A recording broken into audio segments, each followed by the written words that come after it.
আজি ৫ জুন বিশ্ব পৰিৱেশ দিৱস। বিশ্বজুৰি পালন কৰা হৈছে বিশ্ব পৰিৱেশ দিৱস। জনসাধাৰণৰ মাজত পৰিৱেশ সম্পৰ্কে সজাগতা সৃষ্টি কৰাই ইয়াৰ মূল লক্ষ্য। 1972 চনত পোনপ্ৰথমবাৰৰ বাবে পালন কৰা হৈছে বিশ্ব পৰিৱেশ দিৱস।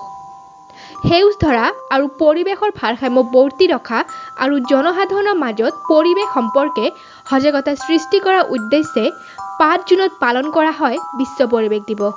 1972 চনৰ ৫ৰ পৰা 16 জুনলৈ মানৱিক পৰিৱেশ সন্মিলন অনুষ্ঠিত কৰিছিল আৰু তেতিয়াৰ পৰাই বিশ্ব পৰিৱেশ দিৱস পালন কৰাৰ সিদ্ধান্ত গ্ৰহণ কৰা হয়।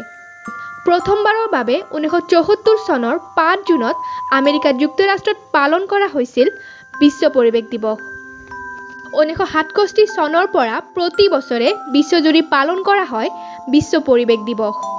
1968 চনৰ 20 মে'ত ছুইডেন চৰকাৰে ৰাষ্ট্ৰসংঘৰ অৰ্থনীতি আৰু সামাজিক পৰিষদলৈ এখন চিঠি প্ৰেৰণ কৰিছিল, য'ত পৰিৱেশ প্ৰদূষণৰ বিষয়ে গভীৰ উদ্বেগ প্ৰকাশ কৰিছিল আৰু ৰাষ্ট্ৰসংঘই পৰিৱেশ সংৰক্ষণৰ বিষয়টোৰ ওপৰত গুৰুত্ব আৰোপ কৰি সাধাৰণ অধিৱেশনত আলোচ্যসূচীত অন্তৰ্ভুক্ত কৰে।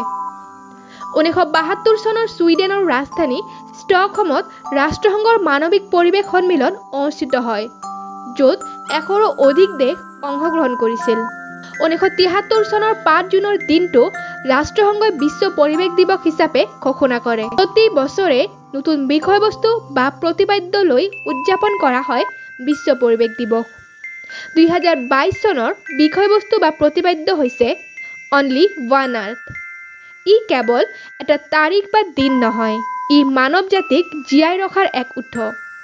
জীয়াই থাকিবলৈ আমাক অক্সিজেনৰ প্ৰয়োজন আৰু অক্সিজেনৰ বাবে প্ৰকৃতি অবিহনে জীয়াই থকা অসম্ভৱ। সেয়ে আমাক জীয়াই থাকিবলৈ ৰক্ষা কৰিব লাগিব প্ৰকৃতিৰ ভাৰসাম্য।